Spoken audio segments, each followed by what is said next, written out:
but Okay, it's so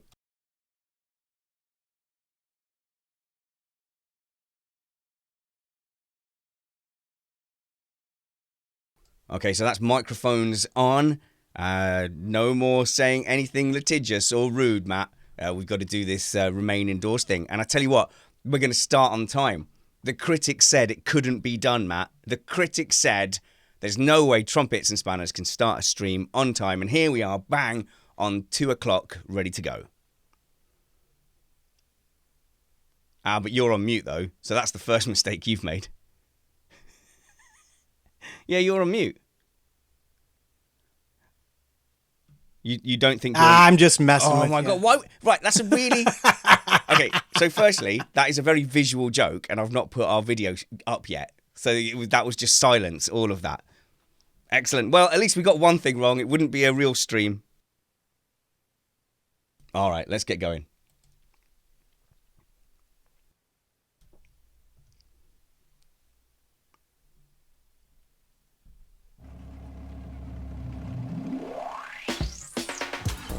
Hi, everyone, and welcome to the Remain Indoors podcast, where we'll be looking at some lighter news from around the internet, having a grumble when required, and talking about the ways we're keeping ourselves entertained at home. Remain indoors. Welcome to the stream. We're here for the next 40 minutes or so talking about life and games and telly and news and stuff. And we've got an interesting person for you to talk to. We're going to try and vary the amount of our podcast and radio friends that we bring in and talk to you. Obviously, the quality is going to vary from time to time. But I would say that today's guest pitches about a medium in our rankings. I'm your host, Richard Spanners Ready, and I'm joined by Matt Trumpets. Hi, Matt.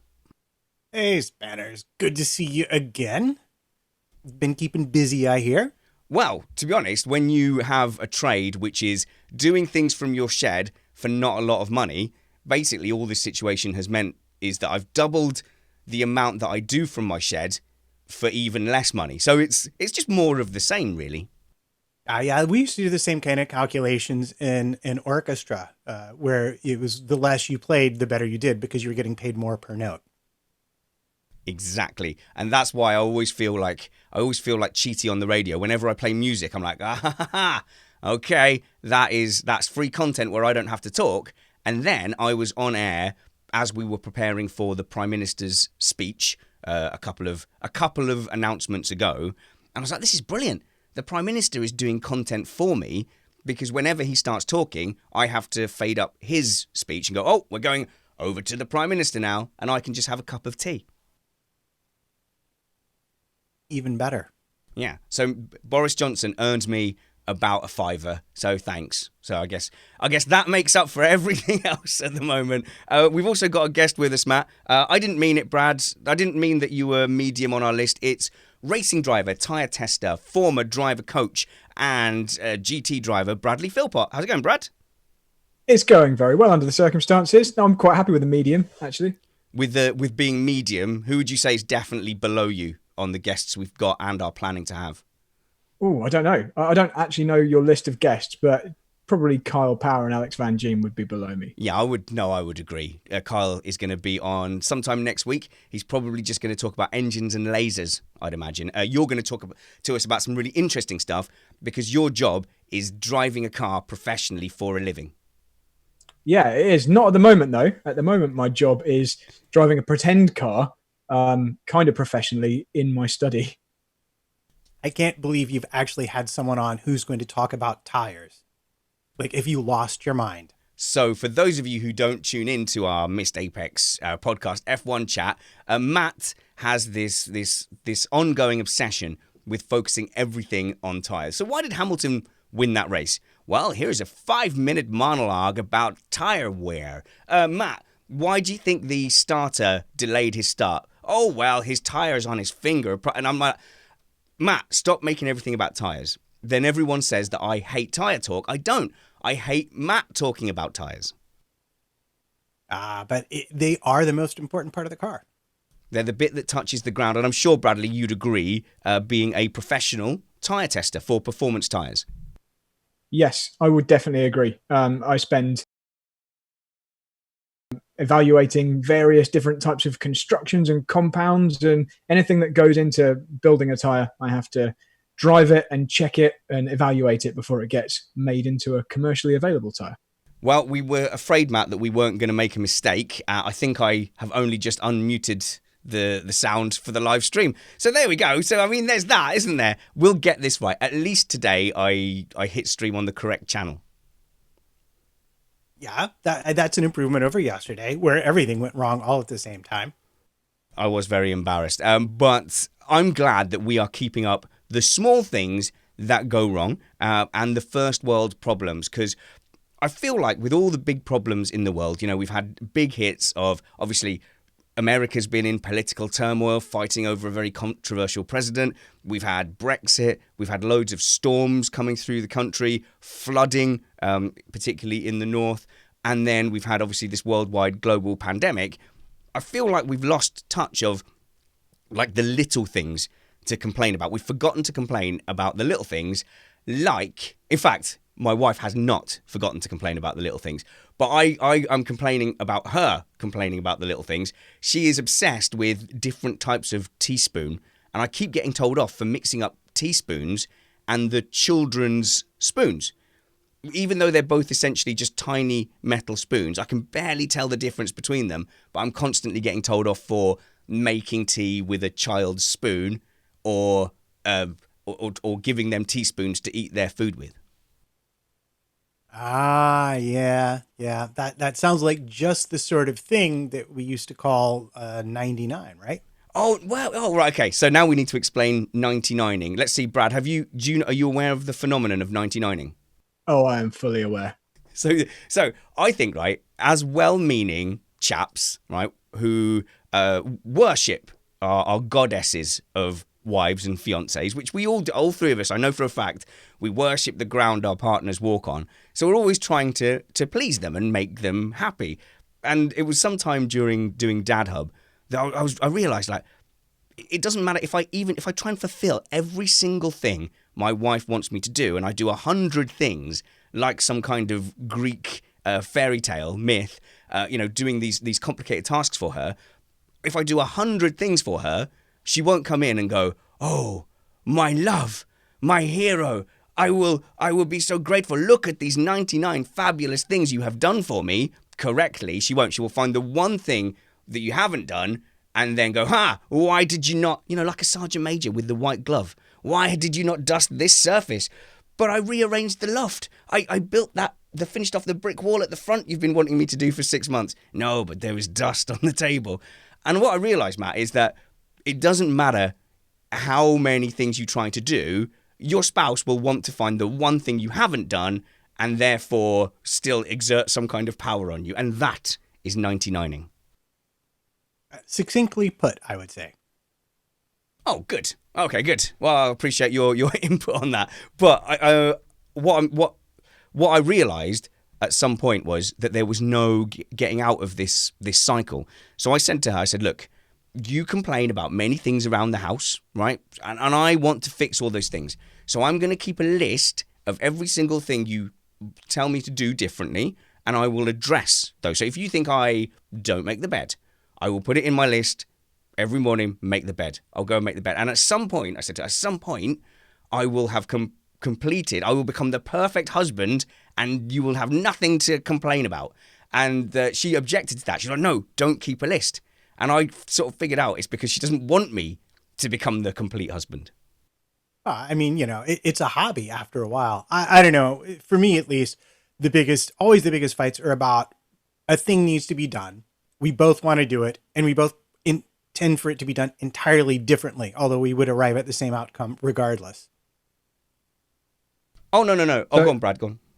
So I kind of tried to put this to the test, and I found out that there's a particular couple of situations where I get 99'd quite badly, and normally my wonderful other half gets away with it because my memory's terrible. So I can't remember if I've done a thing a different way and had an opposite complaint in the past. But sometimes when we're driving places, like out of our estate here, and I will be sticking rigorously to the speed limit, I will be told, "Oh, you're going too fast, slow down." So I'll be like, okay, no problem. I'm going to slow down. The next time I'll be going slightly slower as per the original request. And I'll be told, why are you going so blooming slow? Speed up a bit. And I remember that. And that's my glimpse into knowing that it's not always me being wrong, just most of the time. No, I don't think it's about us doing stuff wrong. I think it's about them just being in control. And I think, I don't know. I'm not going to make assumptions about whether it definitely spans the gender gap in this direction. But I'm wondering whether it is just that little bit harder and that little bit less secure being a woman in general in this world. And therefore, the thing you have the most control of is your home environment and the person who relies on you for kisses and cuddles. And because my wife is much more attractive than me and I lost all the early power struggles, she knows that is an area where she can exercise control. So I've said to loads of guys like who are slowly coming to this point in a relationship, maybe slightly younger guys, have gone, don't bother, lads. Don't bother trying to get to 99. Cruise at 50, because you will still get the same amount of grief at 50 as you will at 99. And someone will tell me why that is a horrible, misogynistic thing to say, but I don't know. That is the world we live in, Matt. Nah, it's a classic tactic used. I mean, we did it in orchestra. Oh yeah, it says soft. Let's play it a little bit loud. And then we'll get yelled at for the one thing we know we can fix easily and then ignored when we fix it. Same thing, writers, they leave things in for editors to find, because if you don't, then they mess with things that you actually want left alone. So basic training, army basic training, that's right. This fresh face used to be in green and charge around with camo and bits of leaves and stuff sticking all out of my uniform. There would be a thing called pays to be a winner. So they would go, right, sprint as fast as you can to that Land Rover and back. The first person back can rest. So it pays to be a winner. You go there, you come back, you're the winner, you're out. Then you go round 2. Now, round 2, the guy in the Land Rover, as you're approaching it, floors the accelerator so that you then have to run even further around him and come back. Again, the first guy gets to drop out. And then what I realised pretty early on was, like, in my platoon, I was probably like 10th to 15th fastest. So the first 10 rounds were redundant for me. So then you would kind of just chill, lay back, you know, I wasn't first again. Oh, what a shame. But I've saved my legs. And then around sort of round 10, 11, that's when I'd start pumping the gas and trying to win. And I think that is good marriage advice. I should be a professional marriage counsellor, Matt. I think I've got this nailed. You do, actually. That really makes me think of bike racing, like road racing, because it's very much the same thing. People attack all the time. The trick is picking the one that's going to work and saving your energy until then. Is racing a race car the same, Brad? I guess you could say that, and then we'd probably get into tyre conservation talk, which might not be the most entertaining right now. But yeah, I'm sure there are similar analogies in motorsport. Okay, what we'll do is we'll leave our wives alone for a second. We're going to come back to resource sharing in the house now that we're all under lockdown first. But we'll leave our wives alone, which, by the way, is more good advice from me during this lockdown. Leave your wives alone. Get the best Netflix account, 4K, rent new released DVDs, get really good computer games. Don't be distracted by the pretty lady. You do not want to come out of this with an unnecessary child. Absolutely the best advice I've read is still Tom and Lorenzo. Have a cup of tea or coffee, say good morning, and then go lock yourself in a different room for 10 hours and do not speak to them. Anything less is madness. And we'll find out later why both I and certainly Brad have not been able to do that. But let's find out a little bit more about our guest, Bradley Philpott. And that deserves a bumper of some kind. Oh no. That's the only one I could find. That's not good enough. No, we need something good for you like this. Yeah, that's it.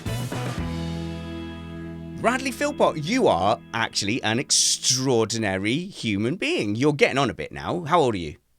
I think I'm 35. I'm 35. Right, I would judge you for saying that, but I thought I was 39. The whole time I was 38, I thought I was 39. And then when someone went, oh, it must be your 40th birthday coming up soon. I was like, no, it can't be, because that's in 2020. She said, yeah, but you've been saying you're 39. Yeah, I am. Oh, no, I'm not. So I gained a whole year. I actually think I might be 34 now. Come to think, I'm gonna have to do the maths later. Yeah, do the maths. Like, maths is difficult. But from a racing point of view, you're the fastest person I've ever met, certainly in a race car, in all forms of racing. And the amazing thing is, I mean, you rate yourself so highly as well. It's like a boxer. You know, boxers are always like, I am the greatest and I will beat everyone. You're like that, but with race cars. I think I've got some kind of level of realism there. But yeah, you have to be quite confident in your own ability. And I would say I rate myself reasonably highly, but that's only based on the people that I've managed to come up against and have a direct comparison with. Well, obviously, the most highly publicized of that, which you'll probably tell me isn't actually the best achievement, was you were on that there telly doing the skills challenge at the, I've forgotten the name of the competition now.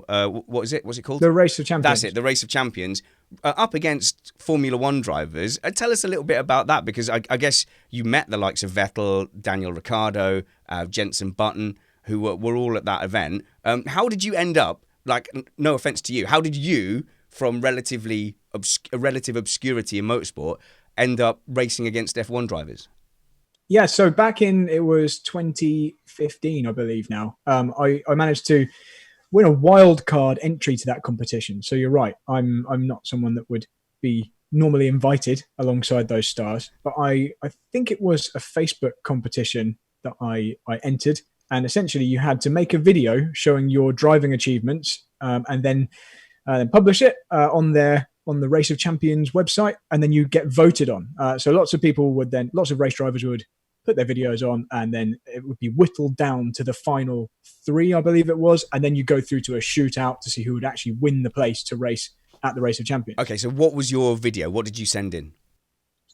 Fortunately, I have a YouTube channel where I've kept lots of videos of my racing and car driving stuff from over the years, and I basically did a show reel of lots of cool things, doing donuts, overtakes, driving various different cars, and then I spread it around to the whole internet as far as I could. I spent probably 2 weeks just promoting this video and trying to get votes, and it was a very hotly contested showdown with these votes. Becca, my other half, was being driven mad by me constantly checking my phone and sharing on various Facebook groups. But in the end, I got through with the most number of votes. So basically, you were like my teenage daughter for 2 weeks, always on the phone. Yeah, so absolutely. It's an interesting thing, and I know I've shared this with you before, but I actually did not hear of you first when we met on the show. I actually saw Will Buxton, I believe, tweet out a plea for people to vote for you. And I thought, sure, why not? That will be fun. And then you actually won the thing, and I got to see you drive for the first time. Yeah, I was very fortunate that Will Buxton, and for those of you who don't know who that is, if you're not motorsport people, Will Buxton is one of the faces of Formula One. He used to be a commentator on Formula One's feeder series, and now he does lots of driver interviews and lots of broadcasts from the Formula One paddock. Will Buxton has a lot of followers on social media, and in particular Twitter, and he very kindly retweeted the link to vote for me, and that did help draw in quite a number of votes, which was great. But your show reel was, I suppose, really helped by the fact that, and this is where you are of most personal interest to me, is that you were a driver coach at Palmer Sport. So you would have people like me, muggles coming off the street, wanting to race like single seaters and I guess road cars as well. And you would instruct them whilst sat in the actual car. And I always find that must be the most terrifying job. Driving instructor on the roads is terrifying enough when they have to say, stop, don't kill me today. You must have had people trying to just bin you off into barriers all day long, every day.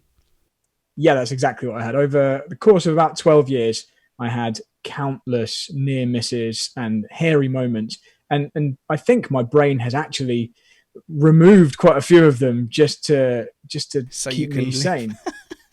But yeah, plenty of moments where drivers that I'm instructing have done obviously the opposite to what you've asked them to, done very dangerous things, which in hindsight are obviously the wrong thing to do, but under a pressured situation on a track, in an unfamiliar environment, people do crazy things. And yeah, so I have quite a number of anecdotes. Well, I'm looking forward to hearing some of the best, but I have, as someone who teaches music, I'm curious. Exactly the same. No, I'm curious to find out whether you find it more rewarding to take someone who has very little skill and get them a big improvement, or to take someone who has a lot of skill and get them a wee tiny improvement, but one that might be crucial? Okay, so they both have their own merits, and obviously taking someone who's complete novice, there's a lot more ground to gain there, and that's so you can make very, very big improvements. But I'd say probably the most personal satisfaction has come from sitting next to well-established drivers and quite high-level race drivers, and managing to find something extra that they hadn't thought of. I remember one moment in particular. My boss at the track I worked at was Jonathan Palmer, so a former Formula One driver, owns most of the circuits in the UK, and he was kind of like the big boss of the whole company. And we had some new BMW M4s which have been delivered, which have been converted into race car versions, which were our new car for the year. And I'd done a couple of days instructing in them, and Jonathan came down to drive the cars, drive the track, just to see what whether the setup was correct and whether it all felt correct on that particular track. Whether Really? the tires were the right. He's that hands-on.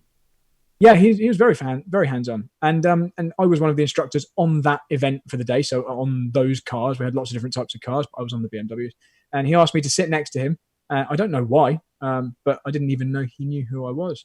But I sat next to him and kept quiet for a couple of laps, and then basically told him through the intercom that we were connected with, same as with the guest. I told him where I thought he was losing time and where he could brake later, where he could turn in earlier, use a bit more curb. And he immediately found about 0.7 of a second on his next lap. He didn't turn around and go, I was an F1 driver, Philpott. Take your paycheck and shut up. No, he just listened, did it, and then thanked me afterwards. And it's that kind of thing. And I've got quite a few stories. Damon Hill was another one who needed quite a lot of coaching and then found a lot of time, although much more difficult because Damon didn't want to use one of our helmets. He wanted to use his own helmet, understandably, because it's got the little tips on it. yeah, exactly. It has his the rowing club livery. And it's quite hard to communicate with someone who doesn't have an intercom. Race cars are loud. Oh, mate, do you have? You can't tease us with your terrifying stories of teaching people without giving us at least one. Yeah, okay. I mean, there are so many, and if I thought hard, I'm sure I could recall a few. But there's one that stands out in particular. It was a chap. We were in a very fast race car, like a Le Mans prototype star car. It's called a JPLM, Jonathan Palmer Le Mans. And we're doing maybe 120 miles per hour on about lap 5 or 6. So it's a chap that has done a few laps. He should roughly know where the track goes by now. And there are also cones and boards showing you where the track goes. So we don't leave people completely to their own devices. And we were passing another car over 100 miles an hour. And the next corner had always been a left-hander. The board showing an arrow showed it was a left-hander. Oh, no. And as we passed the car, he just decided to turn right directly next to this other car because he'd seen an escape route off to the side. And in this pressured moment, in this high intensity situation, his brain just told him, oh no, the corner goes right. And I wish I had a slow motion replay of it. I actually do have a video of this, which I'll try and dig out to give you a link to. I managed to just grab the wheel in time before we hit the other car. Yeah, physically just stop the wheel from turning any further, pull it the opposite way, which obviously made us spin very quickly off into the field. But it also meant we didn't make contact with another car and have effectively an aeroplane crash. They're not particularly safe, these cars, either. It's amazing how the pressure when you're in a completely different environment can get to you. When me and my kids are cycling along, we have an intercom. So I use the same units we use for go-karting. I plug in like domestic headsets into them. So when we're cycling along, I don't have to yell at them. I can just talk into this headset. So my little daughter's about 20 meters ahead. And I said, okay, as we approach this road, I just want you to roll round to the left so that we can cross this minor road. And in her little head, she panicked, turned right, just into the road. So from the pavement, that's the sidewalk, Matt. That's what we call the sidewalk. She just took a right angle fully into the road.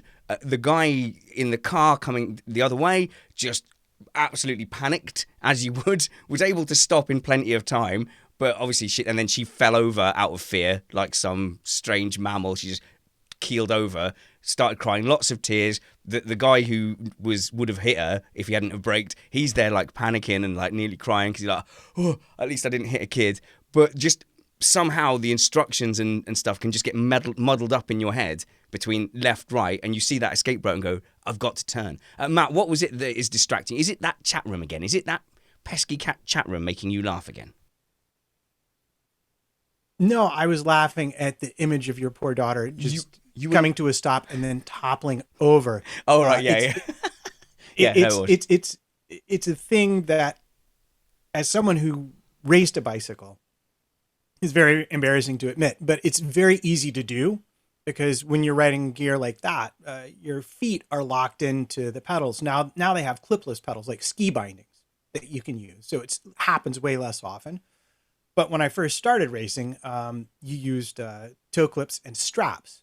Right. So if you didn't reach down and grab it in time, there was nothing you could do but just simply come to a halt, reach down, miss the strap, and you Yeah. just gradually Go for it, yeah. tilt. So hers was more of a, yeah. So she'd come to a halt with the brakes and then gone, well, I'm obviously in trouble, so I'd best not move. Anything I do is going to make it worse. And she's just gone dunk and gone down. Yeah, no, you're right. That is exactly how it was. But I thought, because normally you get distracted by the chat room, and I've not said hello to those guys yet. You can join us by looking for Richard Reddy on YouTube.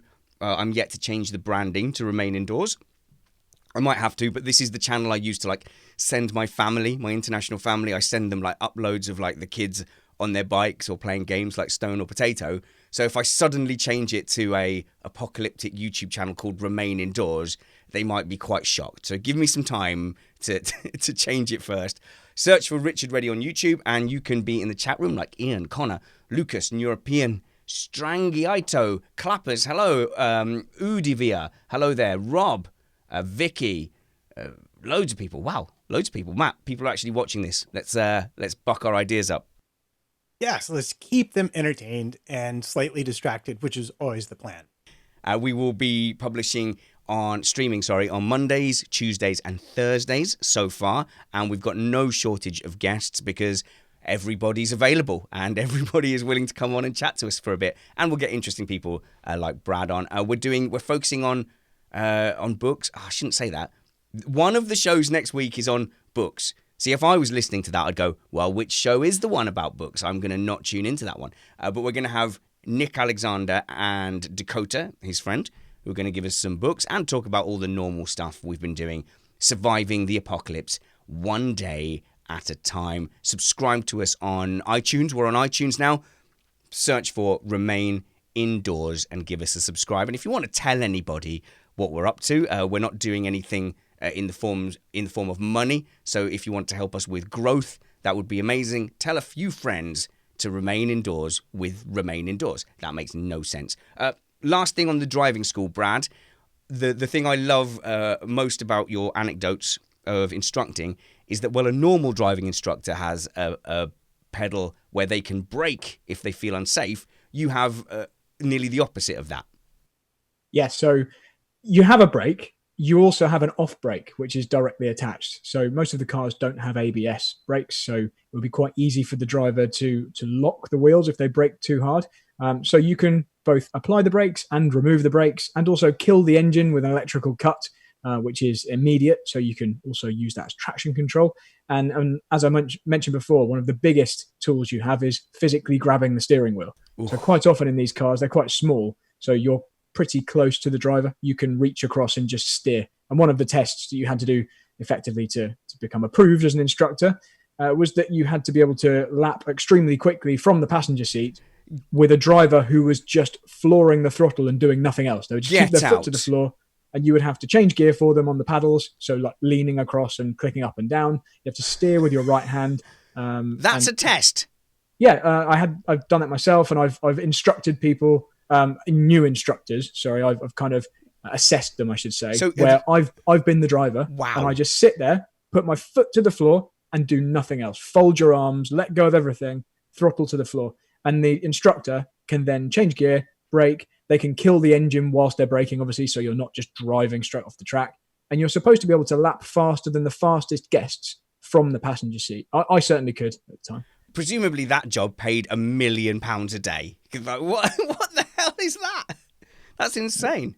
Did not pay anything like enough danger money. But yeah, I actually think it's probably safer than a road driving instructor's job for most of the time. Because although you're going a lot quicker, you are at least wearing a helmet. All the cars are generally going in the same direction until someone spins. And you've got a medical crew on site. and you've got more dual controls, as unlike on the road where you've got someone who could just wander slightly onto the wrong side of the road and suddenly you've got a massive head-on crash. So I think it can be safer in some ways.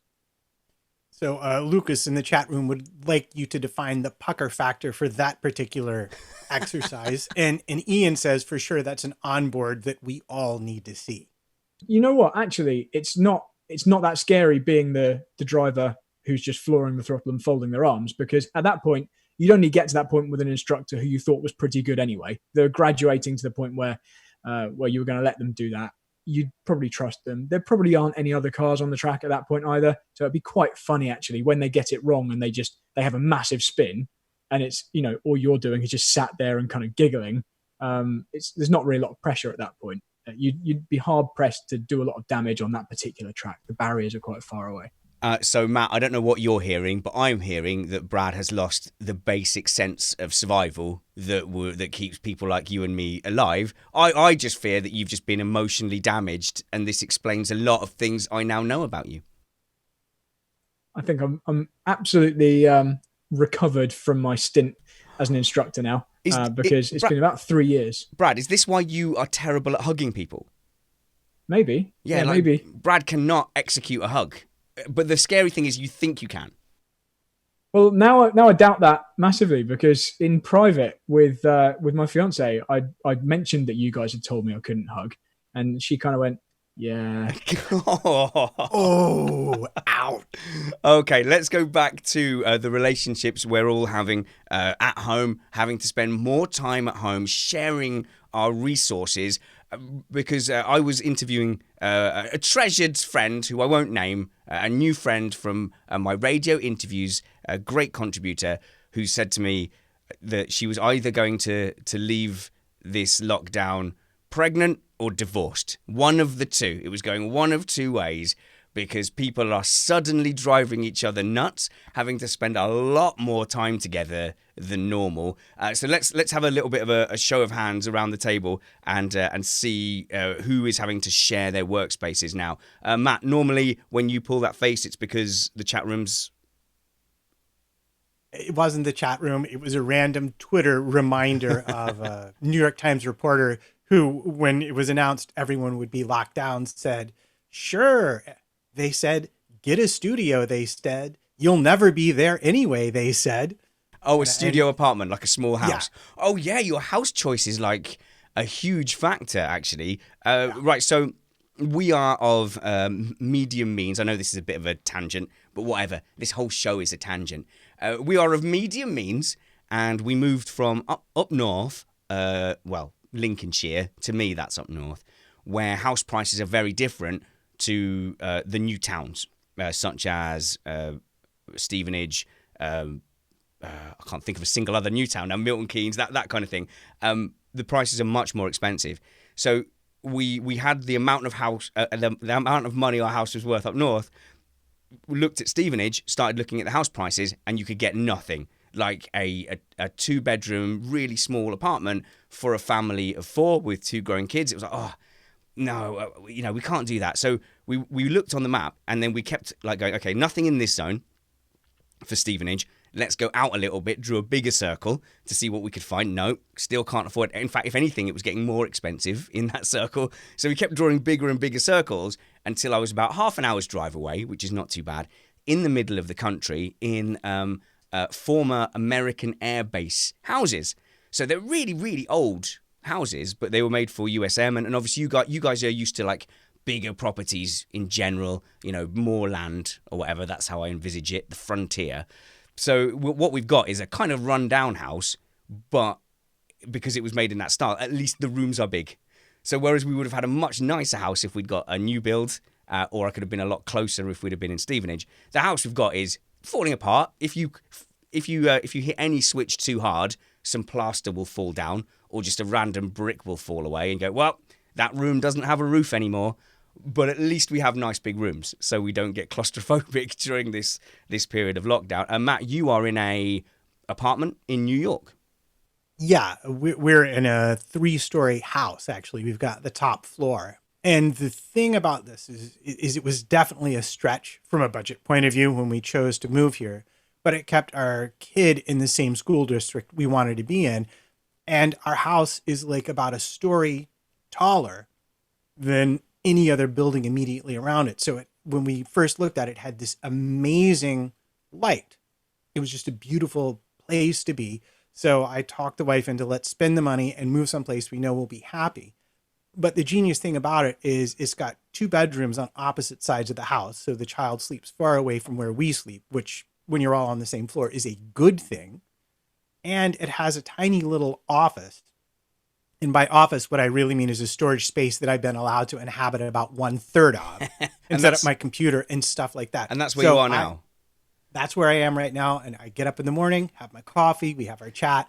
I go to this office and I stay here all day. I come out for breaks and that's it. Okay, well, the thing is though, because you've got the green screen and you've got this vast waterway behind you, it makes it look like you've got loads of room. But I know that you are really like cramped in. And like, look, reach behind you. Go on. Break the fourth wall. There it is. There. It's there. Right It's there. That's the wall. Where my finger is. I'm touching the green screen. And for Matt, to whenever if ever you see me, say to Matt, "Hey Matt, can you just turn the volume up a little bit? I'm struggling to hear you."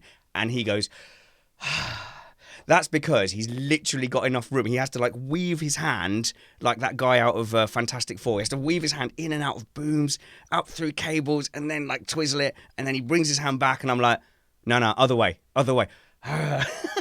So yeah, but yeah. So how are we doing cohabiting? Brad, you are having to definitely now. You're used to having quite a bit of time at home on your own, and you now have a full-time lawyer in your house, sharing your resources. It's pretty hard to argue that her job isn't much more important than yours. Yeah. So ordinarily, Rebecca is at work in London, which obviously she's not now because since before we were officially locked down, she was already working from home. And that means, and she's doing a lot of obviously office-based stuff. She's on conference calls all day long, working on a laptop. And very fortunately, we have a nice office room here. So we've got a desk that looks out onto the countryside in front of us. We're extremely fortunate to be positioned on the edge of a housing estate with a country park surrounding us. So it's a great view, and it's a nice place for her to work. Unfortunately for her, it's also where my simulator has arrived because that's where the computer is that needs to plug into. It's the only room really with space in it. And so I'm spending some of my day driving on the computer and effectively, having fun and relaxing while she is absolutely flat out doing a proper job. And it's difficult to argue that we're both working from home when she is really working. So I have 2 questions. Number one, do you still maintain when you talk to her that you are actually working because you're driving a simulation and therefore technically maintaining your skills when you can't go out to the track and test? And secondly, she's a lawyer. Have you ever actually won any argument with her at all? So no to the second question, I'm sure. To the first question, I have definitely tried arguing that this is professional development and that it's the only way to maintain my skills. And I think she quite rightly doesn't believe that at all. Although there is some truth in it. There's definitely some truth in the fact that without this, I wouldn't be doing any driving at all. And you would get a bit rusty. So inspired by you, obviously I want, in fact, speaking to our whole community, yourself, Kyle, Alex, all the fantastic guys in our Patreon Slack group from our Formula One podcast, really got into the world of sim racing through that. Someone even sent me my first wheel and the development virtual reality so I could try it, get addicted to it, send it to Matt. Matt also got addicted to it.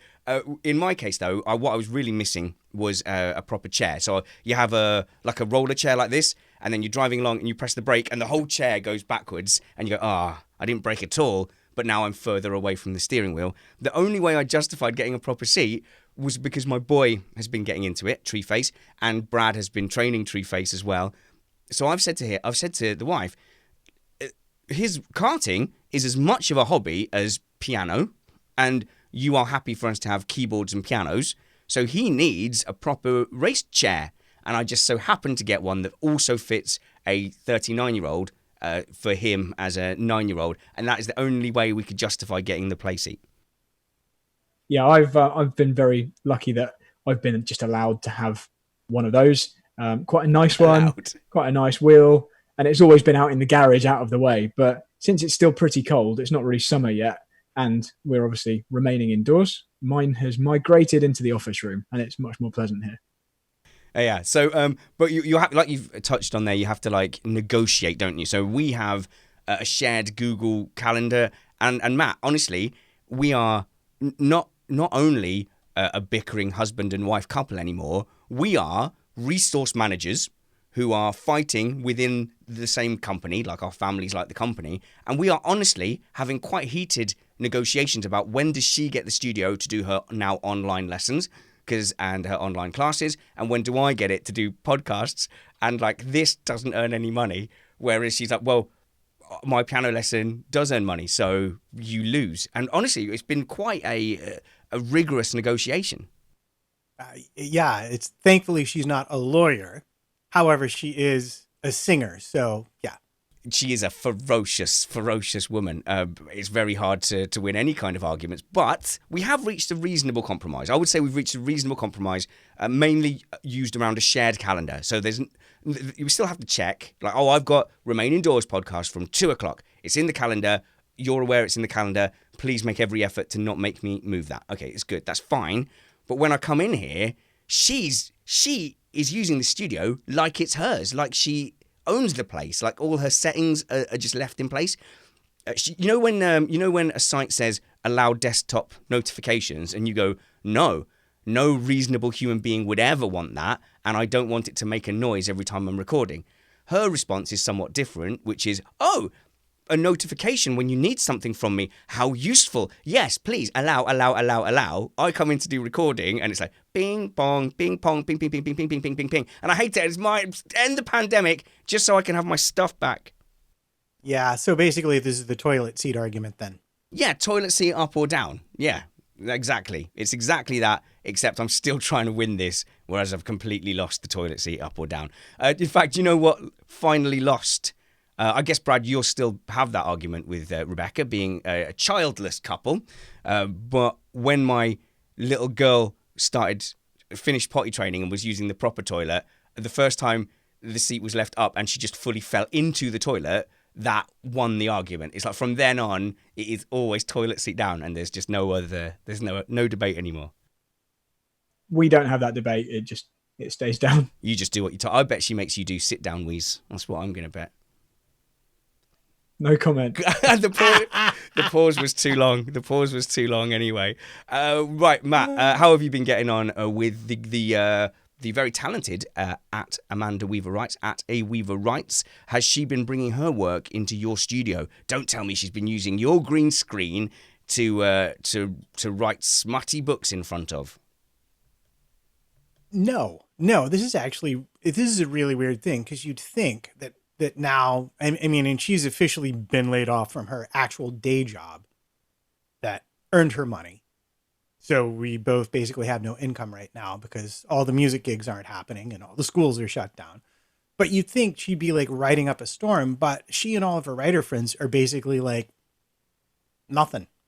It's like the anxiety of the situation is a lot. But then also, I think because the whole family is home all day now, there's like this huge nesting thing going on. And she's been stress baking like mad, cleaning all of the things, sitting with the child while she goes through her school day. So she's been staying busy, but no, the only thing she's got with the office is she's got that special ESP.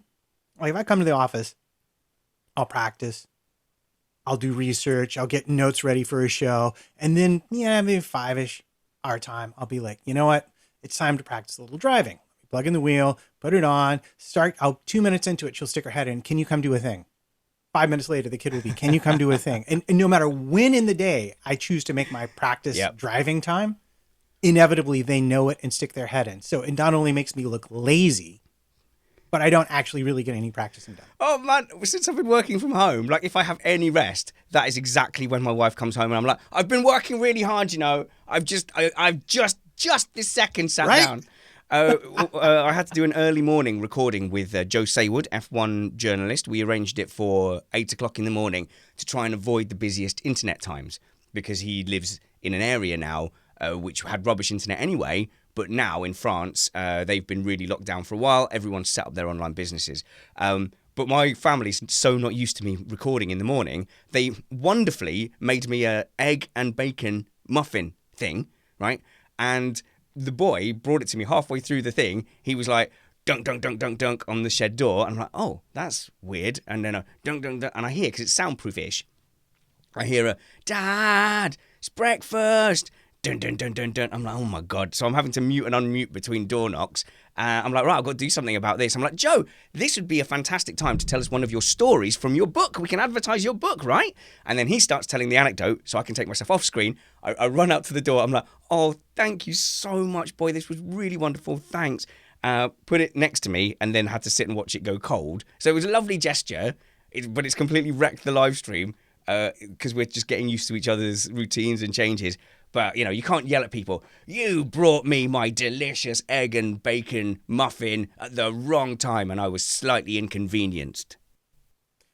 Yeah, as much as you're tempted to, I've discovered it's a bad life choice to yell at your spouse under these circumstances, which I did accidentally during Sunday's show. Are you allowed to tell? Are you allowed to tell? Please tell. Yeah, I can tell. It was all okay. Well, I mean, I don't know. Are we allowed to swear on this, or are we keeping it safe? Well, I would say substitute it with a softer word like fudgesicles or Actually, you know cornrows. what? I've been watching IT Crowd, so I'll just use flippin', just like Moss. Yes. Okay. So we were in the middle of Sunday's show, and it was all going fine. Or Monday's show, or I forget what show we were doing. We were doing a show together, and suddenly my internet just goes off. And that almost never happens. It's a very rare occurrence. And so as soon as I see it's happening, I'm like, okay, I'm going to leave everything where it is. I'm going to go immediately investigate the router and the modem, which is in the living room. So put on mute. I go barging out through the bedroom, and I'm like, what is flipping going on out here? And I get around the corner, and my wife had been dusting. And I guess she'd been dusting near where the router plugs in. And she immediately assumed that she had caused this problem, which I don't know to be the case, and that I was yelling at her. And she reacted she was like, I can't do anything without ruining everything. And I was like, oh dear, this is bad. But it had come back on. I'm like, okay, I wasn't actually yelling at you, but I have to go do the rest of the show. And then I spent an extra hour in there because I just didn't want to deal with it. Okay, right. No, okay. A message to Amanda and tell her this, please, and because Nicola has given me permission to talk about it as well. A lot of people are obviously struggling. She just doesn't know whether she's coming or going. And the exact words you said, how she described it, she feels exactly like she was nesting when she was heavily pregnant. So suddenly everything needs to be sorted. The house needs to be clean. Everything needs to be organized. This is the time for the spring clean, the big organization. We're painting and decorating the hallway apparently because we've got loads and loads of time. And then she's panicking about resources, shopping. I had to stop her unnecessarily going to a hobby store because she was going, they're going to be at home. We're going to be doing the homeschool. We're out of sellotape and card. I have to go out and get sellotape and card. I'm like, no, that's not the lockdown way. We don't go out for sellotape and card. But it was just because she had this huge nesting instinct, and we have had tears and we have had stresses, and anyone who's listening to this who's having the same thing, like, you're not alone. It is like a very, very weird and stressful time. So please, Matt, pass that on to Amanda that we're going through very much the same thing. Yeah, I absolutely will do. Can you not get things delivered? I mean, we live in a city where, like, even our groceries now, there's a service that will go out and buy your groceries for you and bring them to you. So, no, you have to go get it yourself. Ooh, do you know what? We started this thing with a full cupboard. We've been to the shops twice since to just top up full cupboard, to bring ourselves back up to full cupboard rather than empty. We haven't stockpiled anything. We have enough stuff, I think, probably till about like Sunday, Monday. And we're just trying not to overthink it. We're just, at the moment, we're just having faith that the system is going to settle down and that we can go and buy food at some point on Monday or Tuesday. If you try and do an online delivery here, there's about a 3 or 4 week waiting period. In fact, Brad, harder for you because you're a fruitarian. in that you will only eat fruit that has already naturally fallen from the tree and is on the ground. And even then, you say sorry to the piece of fruit as you eat it. I believe that's what you do. Okay, so maybe not. We're not quite that extreme. We are vegetarian. So we are actually in a very privileged position, I feel, based on what you've just said, because we managed to get a food order in just before everything got very serious. And I don't know now if you tried to get a online delivery, there's nothing for weeks. But we have one arriving today. We're also very fortunate to have this Gusto delivery schedule that we get every week, Not and it sponsored by still seems Gusto. to be continuing at the moment. So that's the meals that are delivered to you where you have to cook the food, but it comes in pre-portioned packages. So that comes in a box each week. So that's keeping us in fresh fruit and veg and really healthy, delicious meals. So we're living kind of quite well at the moment. The cupboards aren't completely full, but we've got enough to get by with, and it's nice, healthy, tasty food. It's nice to know. European, I apologise, European points out that you have to say sorry to the fruit in its native language as well. So there you go. And if you slice it too harshly, no, we could go down that route. Guys, this has been a very enjoyable chat, and I hope you'll come back and speak to us again in the shed, Brad. And we didn't get to any of the news stories, Matt, so maybe the rule is if our guests are boring, we go straight to the news stories, and that's how they will know, because they'll be aware of this. We'll go to the news stories, and then you can see their face as they feel crushed and realise that they weren't interesting enough to stop us going to them. Yeah, well, this is going to cause me lots of trouble because much earlier everyone was like, "We want tire talk. We want tire talk." I was like, "Oh no, we'll get to it. We'll get to it." But we've not gotten to it. Well, I never make promises like that. Like, I did have a whole thing prepared. In fact, look, I had a summary thing, because some good hosts will do things like this. They'll go, "Coming up this week, we're talking about blah," and they do the bullet points. And I did that, and I went, the way things have gone so far, we've never got to any of our plans so far in three shows. So I wasn't going to do it. Here's my list. Let's see how it would have gone. I'm your host, Richard Spanners Ready, and today we'll be talking about maintaining our right to complain about the little things. We kind of did that, but then it just turned into complaining about our wives. We'll be talking to an expert race car driver's man. Well, we did that. We talked to Brad about being an expert racing driver car man, discussing how often you really need to wear pants. Oh yeah, so I can save that for Monday now. And surviving the new world of always being on camera. Oh, this is good. I've got some good web stories already. The kids are starting to socialize with their friends online. The lessons are kicking off. I will save all of those for Monday, Matt. And unless you have anything pressing to tell anyone, I'm going to start pressing buttons. Start pressing buttons. We'll be back on Monday. See you Monday, guys. Like and subscribe. Leave a thing in the comments. Subscribe to us on iTunes. And we will be back Monday talking about more things to keep you entertained in the after time. But until then, remain indoors. I haven't quite got the timing of this yet. I should be going... Look, this is where I should say it. Remain indoors.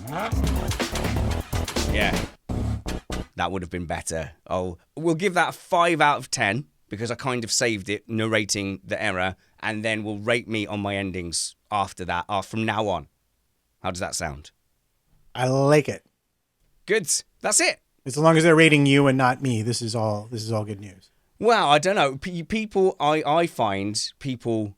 There's a core for Missed Apex. There's a core of people who love Matt and think that Matt you should form your own breakaway F1 podcast. Forget about me because I'm a moron, and that you should just carry on without me and love Tech Time because I'm specifically not on it. Really? I know there are a lot of people who like Tech Time and like me, but I didn't realize there are people who actively wish for you to disappear from the show. Oh no, no. I've got more emails than you would think, or like Facebook posts or like YouTube or whatever, who go, that show's really good if it wasn't for Spanners, and you go, but I press the buttons and record and I edit it and everything, and I do quite a lot of the stuff on it, and people go, it'd be brilliant if it wasn't for you. But I don't know, that seems weird. That seems a weird way to attack a show. It's fundamentally a good show, except I dislike you as a human being. It's hilarious to me because that would be like going to listen to Beethoven saying that would really be great, except for that violin section ruined everything. I mean, like, it's not a show without. I know Yeah, nothing right? about music, so I have no idea if that's a good analogy or not at all. I've got absolutely no clue. Oh my God, we've got Summers Gaming in there. Summers, you can come on Remain Indoors podcast as well. Oh no. Oh, and that things though, right? He's We can talk from. about Arrow. We can talk about aerodynamics. Our good friend Matthew Summerfield, who is a motorsport journalist, but he also has a YouTube channel where he plays FIFA. I think he plays FIFA on there, something like that. So what imagine his fan base going, "Oh, great, it's Summers, that guy from motorsport.com," and then they see him on here, and we just ask him about online FIFA and online gaming for 40 minutes. That'd be great. I think that'd be brilliant. The only problem is, Matt, I end up, even when I don't mean to, just copying his accent the whole time. So I'm like, "Oh yeah, that's really interesting, Summers. Oh, tell me more about the backflips and doing the Cruyff turn." Yeah, that is the only danger if you're actually good at a voice and you're talking to the person. You Exactly. start to slide. And as you've now agreed, my impression of Summers sounds exactly like him. So there we go. 10 points to 100%. me. All right, Couldn't make a mistake. guys, we're going to get away. We're going to see you on Monday. We're going to try and desperately actually stick to just doing 45-minute shows so that we're in and out before you can get bored of us, before we ever dream of running out of content, which doesn't look likely because I don't think we ever started the content today, but hopefully some interesting people to talk to and not just me and Matt complaining about stuff. Although there will be a lot of me and Matt complaining about stuff. Have a great day. Remain indoors.